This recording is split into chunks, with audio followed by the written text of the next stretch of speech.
Everywhere you look today, there is a swirl of headlines about AI. It often sounds like a complicated world reserved only for tech experts. Beneath those complex names is a program designed to act as a knowledgeable assistant. You can think of it as a friend you can message whenever you need help writing a note or finding information. You don't need any coding skills or special background to use it.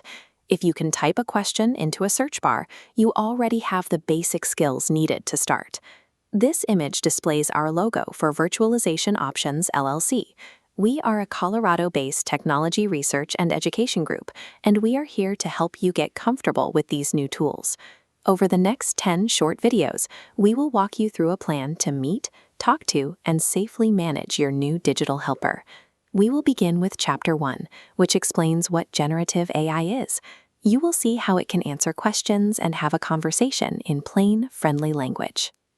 In Chapter 2, we will introduce you to the 3 main tools available for free: ChatGPT, Gemini, and Microsoft Copilot. Many people are already using these without realizing it. Gemini is built into Google Search and Gmail, while Copilot is a standard feature in Windows and Microsoft Word. Chapter 3 introduces the prompt, which is simply your request to the AI. It is just like ordering at a restaurant. If you just ask for food, the waiter won't know what to bring you. But if you ask for a steak, medium rare, you get exactly what you want. Success with AI doesn't depend on math or science. It depends on clear, everyday communication. That brings us to Chapter 4. We will show you how to get better answers by giving the AI context, like telling it you are a beginner and need an explanation in simple steps.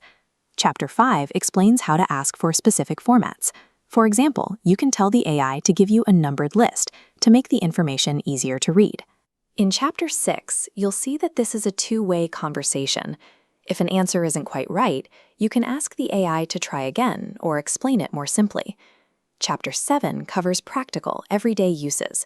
Look at the text on your screen.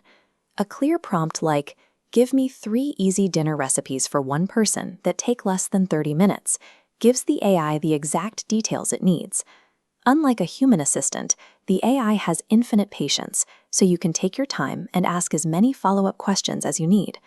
In Chapter 8, we move to privacy. Because many AI tools save your chats to help improve their software, you should treat your conversations as if they might be read by others. Chapter 9 sets privacy rules. Legitimate AI never asks for social security numbers or bank details. Chapter 10 covers malicious actors. Be wary of urgent money requests or promises that seem too good to be true. If you see these signs, the best plan is to close the window and call a friend or family member you trust. By setting these boundaries now, you can focus on enjoying the helpful side of these tools without worry.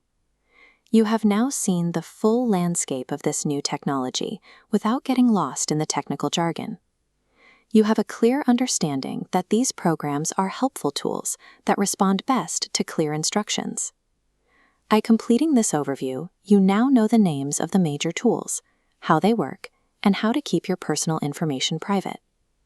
Every video in this series uses this same slow-paced, clear style to make sure you can learn at your own pace. You are ready to dive in. When you are comfortable, click on Part 1 to officially begin our guide.